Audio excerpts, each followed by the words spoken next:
जय माँ इंद्राक्षी, जय अम्बे। इंद्राक्षी धाम में दर्शकों आप सभी का हम हार्दिक स्वागत करते हैं। आइए इस विशेष अंक में हम बात करते हैं गुरु पूर्णिमा पर्व के बारे में, और साथ ही आज 10:30 बजे से लाइव गुरुदेव का पूजन होगा, महर्षि वेद व्यास जी का पूजन होगा, तो उस पूजन में आप जरूर जुड़िएगा और साथ में अपनी अनंत भावना के साथ अपने गुरु का पूजन करिएगा। आइए पहले आज का हम पंचांग देख लेते हैं। 3 जुलाई सन 2023, दिन सोमवार, संवत 2080, आषाढ़ मास, शुक्ल पक्ष, तिथि पूर्णिमा, नक्षत्र मूल, राहु काल 7:30 से 9, दिशा शूल पूर्व दिशा।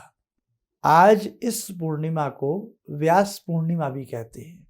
महर्षि वेद व्यास जी का अवतरण आज के दिन हुआ।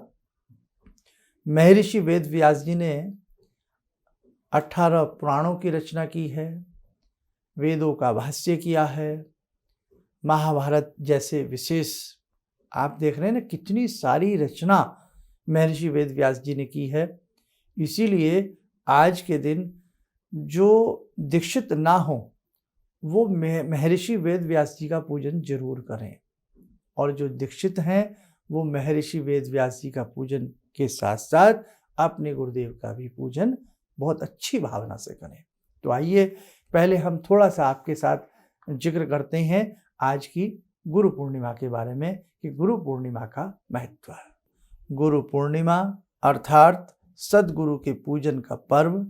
गुरु की पूजा, गुरु का आदर, किसी व्यक्ति की पूजा नहीं है, व्यक्ति का आदर नहीं है, अपितु बल्कि गुरु के देह के अंदर जो विदेही आत्मा है, पर ब्रह्म है, परमात्मा है, उसका आदर है, ज्ञान का आदर है, ज्ञान का पूजन है, ब्रह्म ज्ञान का पूजन है।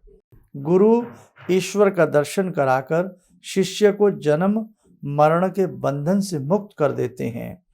अपने अपने रूप में अपने अपने गुरु का सभी विशेष प्रकार से गुरु पूर्णिमा में पूजन करें। गुरु पूर्णिमा को व्यास पूर्णिमा भी कहते हैं। वशिष्ठ जी महाराज के पौत्र, पराशर ऋषि के पुत्र वेद व्यास जी का अवतरण भारतवर्ष की वसुंधरा पर आषाढ़ माह की पूर्णिमा को हुआ। इसलिए हम सभी आषाढ़ पूर्णिमा को अपने अपनी गुरु की पूजा करते हैं। पूरे विश्व में आज के दिन गुरु पूजा की जाती है, अर्थात आषाढ़ पूर्णिमा को, इसलिए इसे विशेष पूजा पर्व भी कहा जाता है। आपने समझा, इसीलिए इसे व्यास पूर्णिमा भी कहा जाता है।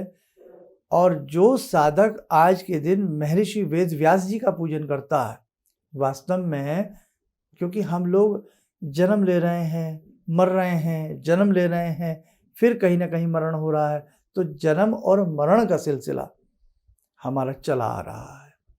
जब तक ये आत्मा बिल्कुल साफ नहीं हो जाती, शुद्ध नहीं हो जाती, तब तक जन्म मरण का खेल हमें खेलना पड़ेगा।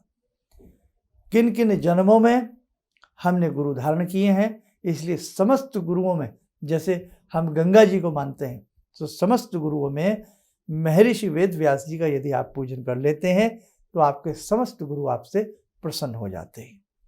महर्षि वेद व्यास जी का आइए संक्षिप्त थोड़ा सा परिचय भी जाने। माँ से आज्ञा लेकर व्यास जी तप के लिए चल दिए। जब थोड़े बड़े हुए वे बद्री का आश्रम गए, वहाँ एकांत में समाधि लगाकर रहने लगे। बद्री का आश्रम में बेर पर जीवन यापन करने के कारण उनका एक नाम बादरायण भी पड़ा। व्यास जी द्वीप में प्रकट हुए थे, इसीलिए उनका नाम दैपायन भी पड़ा। उन्होंने वेदों का विस्तार किया, इसलिए इनका नाम वेद व्यास भी पड़ा। ज्ञान के असीम सागर, भक्ति के आचार्य, विद्वंता की पराकाष्ठा और अथाह कवित्व शक्ति, इनसे बड़ा कोई कवि मिलना मुश्किल है। भगवान वेद व्यास के नाम से ही आषाढ़ शुक्ल पूर्णिमा का नाम व्यास पूर्णिमा है। यह सबसे बड़ी पूर्णिमा मानी जाती है, क्योंकि परमात्मा के ज्ञान, परमात्मा के ध्यान, परमात्मा की प्रीति की तरफ यह पूर्णिमा हमें ले जाती है। इसको गुरु पूर्णिमा भी कहते हैं। जब तक मनुष्य को सत्य के ज्ञान की प्यास रहेगी, तब तक ऐसे व्यास पुरुषों का, ब्रह्म ज्ञानियों का आदर पूजन होता रहेगा। व्यास जी ने वेदों के विभाग किए, ब्रह्म सूत्र व्यास जी ने ही बनाया, 5वां वेद महाभारत व्यास जी ने ही बनाया, भक्ति ग्रंथ भागवत पुराण भी व्यास जी की रचना है, एवं अन्य पुराणों का प्रतिपादन भगवान व्यास जी ने ही किया। वेद व्यास जी की कृपा सभी साधकों के चित्त में चिर स्थायी बनी रहे। व्यास पूर्णिमा पर्व वर्ष भर की पूर्णिमा मनाने के पुण्य फल को प्रदान करता है, नई दिशा, नया संकेत देता है। जिन महापुरुषों ने कठोर परिश्रम करके हमारे लिए सब कुछ किया, उन महापुरुषों के प्रति कृतज्ञता यापन का अवसर है पूर्णिमा। ऋषि ऋण चुकाने का अवसर है पूर्णिमा। ऋषियों की प्रेरणा और आशीर्वाद पाने का यही अवसर है व्यास पूर्णिमा। आपने जाना कितनी महत्वपूर्ण है ये पूर्णिमा, इसलिए ध्यान रखें आज की पूर्णिमा, आज के पूजन से आप लोग कदापि वंचित न रहें। जितना आपसे जैसे बन पड़े वैसे करें। पूजन सामग्री हमने सारी आपको विशेषांक में लिखवा दी थी, वही पूजन सामग्री सारी रख करके बैठें। जो लोग आने में असमर्थ हैं या जो लोग कहीं से भी आपने दीक्षा ली है, जहाँ से भी आप जुड़े हैं और आप चाहते हैं कि हम भी अपने गुरु का आज के दिन बहुत अच्छे से बैठ करके पूजन करें, तो 10:30 बजे से लाइव रहेगा, 1:30 बजे तक रहेगा और हमारा मुख्य चैनल पर ही ये लाइव आएगा, प्रोफेसर धर्मेंद्र शर्मा, उस पर ये लाइव रहेगा। उस चैनल पर आप जुड़ जाना। जब आप इस चैनल को प्रोफेसर धर्मेंद्र शर्मा टाइप करोगे, चैनल आ जाएगा। जहाँ गोल सा हमारा चित्र आता है उसको खोलोगे, पूरा चैनल आएगा। ऊपर की तरफ आपको दिखेगा वीडियो और लाइव, तो लाइव पर टिक कर देना, तो लाइव कार्यक्रम आपको चलता हुआ 10:30 बजे के आसपास से नज़र आ जाएगा। ठीक है, उससे आप जुड़ जाना। कोशिश करेंगे फेसबुक पेज से भी शायद लाइव देने का प्रयास करेंगे, लेकिन एक ही चैनल मुख्य रूप से आप ध्यान रखना, जो इंद्राक्षी धाम पर हमें सुनते हैं वो भी आज के दिन प्रोफेसर धर्मेंद्र शर्मा वाला चैनल देख लेना। सुबह 9:15 बजे के आसपास से हमारे फ़ोन नंबर ओपन हो जाएंगे। आपको रास्ते में कोई दिक्कत ना हो, हमने पूरी लोकेशन भेज दी थी कि आपको जो लोग आकर के दीक्षा ले रहे हैं आपको कहाँ आना है। ठीक है, पूरी लोकेशन आपके पास होगी, पूरा एड्रेस आपके पास होगा। ये बड़ी कॉमन जगह है, आराम से आपको मिल जाएगी। नियरेस्ट मेट्रो स्टेशन कड़कड़डूमा है या झिलमिल है, झिलमिल नाम याद रखना। कोई दिक्कत लगे आप 9 बजे के बाद कॉल कर लेना। और बाकी जो लोग जिनको हमने PDF फाइल भेजी है, उम्मीद है उन्होंने PDF फाइल निकाल ली, वो प्रिंट आउट निकाल लिया होगा। प्रिंट आउट सामने रख के बैठना और जो जो सामग्री है सब रख के बैठना, अच्छे से पूजन करते रहना। किसी को किसी कारणवश कुछ समझ में ना आए, घबराने की आवश्यकता नहीं है। हमारे पास भी तो अपना दिमाग होता है ना, उस दिमाग से भी हम काम लें और अच्छे से अपने गुरु भगवान का हम पूजन कर लें। और एक चीज़ इसमें विशेष और है, ये ध्यान रखना, आसपास अपने जो भी आपके जानकार लोग हैं उनको भी हमारे चैनल का लिंक भेजिए या कोई वीडियो शेयर कर दीजिए, ताकि वो लोग भी गुरु भगवान का पूजन कर सकें। जिन्होंने अब तक गुरु नहीं बनाए हैं और उनका मन भी नहीं है, तो कम से कम भगवान शिव को ही आप अपना गुरु बना लें। बहुत लोगों का मन होता है मैं किसी व्यक्ति को अपना गुरु नहीं बनाऊंगा, तो भगवान शिव को गुरु बनाइए, शास्त्र कहता है। तो आज के दिन भगवान शिव की फोटो रखकर ही गुरु रूप में आप उनका पूजन कर सकते हैं और कर सकती हैं। जो भी सामग्री आपके पास है उसी से आप भगवान का पूजन कर लें। गुरु की व्याख्या तो अपरंपार है, इस मुँह से गुरु की व्याख्या करना, समुद्र की स्याही बना करके लेखन करना, सारे संसार का कागज बना लें, सारे वृक्षों का कागज बना लें तो भी कम पड़ जाता है ना। गुरु क्या है, गुरु की और क्या क्या महिमाएं हैं, वो हमने सारी गुरु पूर्णिमा विशेषांक में बताई हैं। तो जिन्होंने गुरु पूर्णिमा विशेषांक ना देखा हो, वो भी आप हमारा गुरु पूर्णिमा विशेषांक जरूर देख लीजिए। गुरु अंधकार को दूर करके अपने शिष्य के जीवन में प्रकाश का दीप जला देता है। गुरु इतनी बड़ी शक्ति होती है, गुरु व्यक्ति नहीं, गुरु महाशक्ति होती है। जब भी कहीं से गुरु दीक्षा लें, किसी लोभ में, लालच में दीक्षा ना लें कि मेरी कोठी बन जाएगी, बंगला बन जाएगा, गाड़ी बन जाएगी। अरे भैया, ये तो हम भी मेहनत करके कमा लेंगे, लेकिन सदगुरु की प्राप्ति होना, उसे आप गाड़ी बंगले से मत तोलिए। आपका आध्यात्मिक जीवन सुंदर बन जाए, आपका परलोक सुधर जाए, आपको अच्छे मोक्ष की प्राप्ति हो जाए, इस हेतु आप गुरु का वर्ण करें और गुरु की चरण शरण में रहने का जीवन भर के लिए आपको प्रयास करना चाहिए। और बाकी मुझे लगता है मैंने सारी बातें आपको इसमें बता ही दी हैं। आज के दिन भगवान महर्षि वेद व्यास जी का ध्यान करते रहना, चलते फिरते उठते बैठते महर्षि वेद व्यास जी को मन ही मन स्मरण करते रहना, उन्हें नतमस्तक होकर के प्रणाम करते रहना। जन्म जन्मांतर से हम भटके हुए लोग हैं, कहीं जीते हैं कहीं मरते हैं, कभी जन्म तो कभी मरण, है ना। कहाँ कहाँ हमने गुरु धारण किए होंगे। बस ये समझ ले, महर्षि वेद व्यास जी का पूजन हो गया तो सबका पूजन हो गया।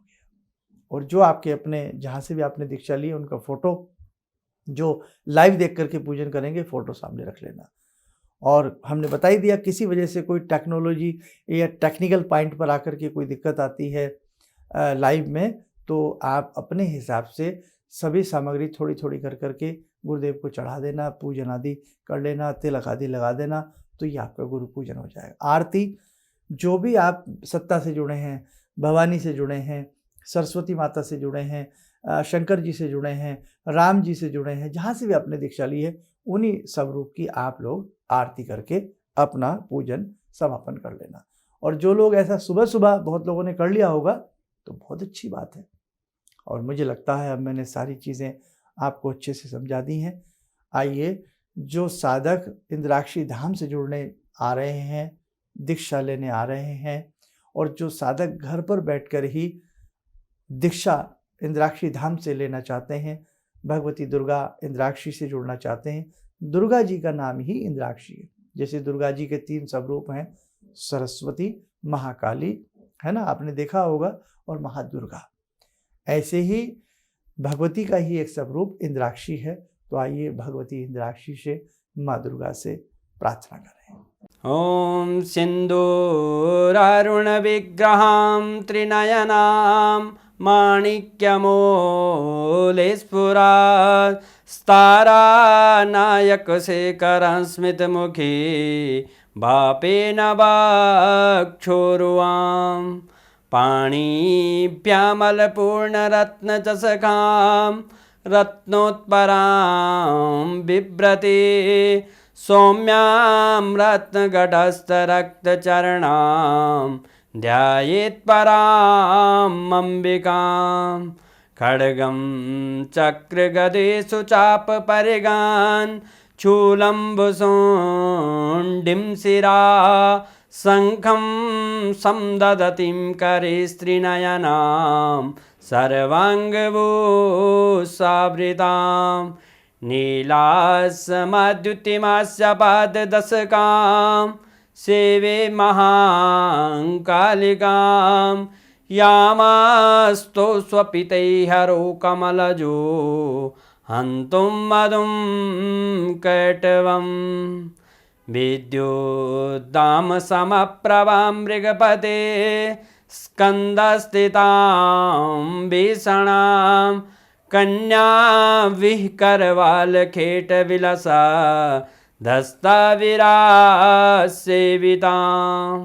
हस्तैश्चक्रगदाशिखेटविशिखां चापं गुणं तर्जनीं विप्राणामलिलात्मिकां शशिधरां दुर्गां त्रिनेत्रां भजे।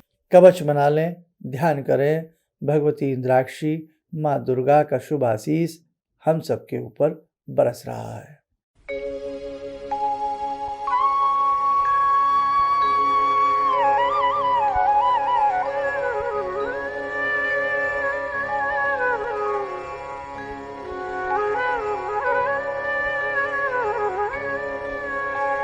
ओम बोलते हुए नेत्र खोलें, सामान्य हो जाए।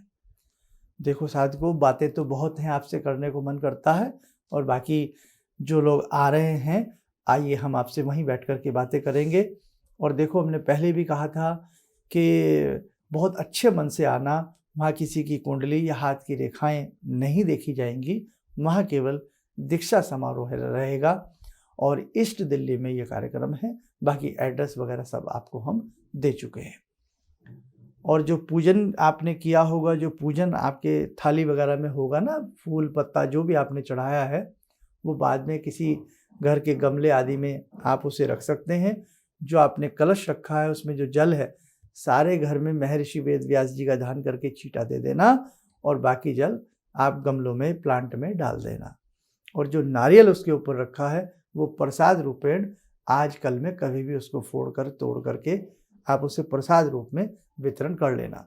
गुरुदेव के नाम से जो आपने वस्त्र निकाले हैं या कोई दक्षिणा आपने निकाली है, तो वो आसपास के किसी मंदिर में भी दे सकते हैं, किसी बुजुर्ग को भी दे सकते हैं, किसी असहाय को भी दे सकते हैं, है ना, अपने तरीके से। और जो कोई दान दक्षिणा आप अपने हिसाब से देना चाहें, वो कहीं भी किसी ज़रूरतमंद को उस रूप में आप उसकी मदद कर सकते हैं। ठीक है, बस यही अच्छे से कर लेना।